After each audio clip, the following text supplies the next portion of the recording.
Hello everyone, আজকে আবারও চলে এসেছি একটা নতুন ভিডিও নিয়ে। আজকের ভিডিওটা হলো আমি আমার বেবিকে ব্রেকফাস্টে কী দিই সেটা নিয়েই। আমি আমার বেবিকে ব্রেকফাস্টে সুজি দিই, আবার কখনো কখনো টিফিনেও ওকে সুজিটা দিই। আমি ঘি দিয়ে সুজিটাকে ভেজে নেব হালকা লাল লাল করে, তারপর এটা ঠান্ডা করে কৌটোতে ভরে রেখে দেব। তাহলে আমাকে রোজ রোজ এটাকে আলাদা আলাদা করে ভেজে নিতে হবে না ঘি দিয়ে।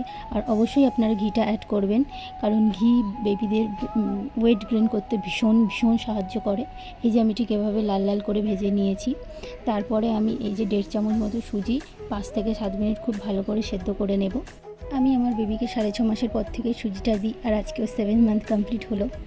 সুজিটা ও ভীষণ পছন্দ করে। সুজি নরম ও হালকা, তাই বাচ্চার পেটের জন্য খুব ভালো, সহজেও হজমও হয়ে যায়। এতে প্রচুর এনার্জিও আছে, আর এটা ওজন বাড়াতেও ভীষণ সাহায্য করে। যেসব বাচ্চাদের ওজন খুব কম তাদের জন্য সুজি খুব ভালো অপশান, আপনারা ট্রাই করতে পারেন। প্রচুর ভিটামিন ও মিনারেল আছে। আপনারা সুজির সাথে যে কোনো সবজিও অ্যাড করে খাওয়াতে পারেন, যেমন কুমড়ো, গাজর, বিনস, যে কোনো সবজি অ্যাড করে যেটা আপনাদের বাচ্চা ভালো খায়। এই যে আমি এটাকে এবার ঠান্ডা করে কৌটো করে রেখে দিলাম। আমি আজকে সুজিতে অ্যাড করব মিষ্টি আলু, যেটাকে রাঙালু বলে। এই যে আমার বেবি এটাও খুব ভালো খায়। মিষ্টি আলুতে প্রচুর পরিমাণ ভিটামিন এ আছে, যা চোখের দৃষ্টি ও ইমিউনিটির জন্য খুব ভালো, এনার্জি দেয়। এতে প্রাকৃতিক কার্বোহাইড্রেট আছে, যা বাচ্চার শরীরকে শক্তি দেয়।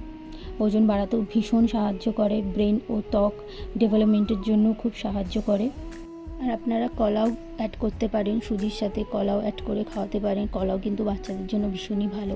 ওর ব্রেকফাস্ট রেডি। আর ভিডিওটা কেমন লাগলো অবশ্যই কমেন্ট করে জানাবেন।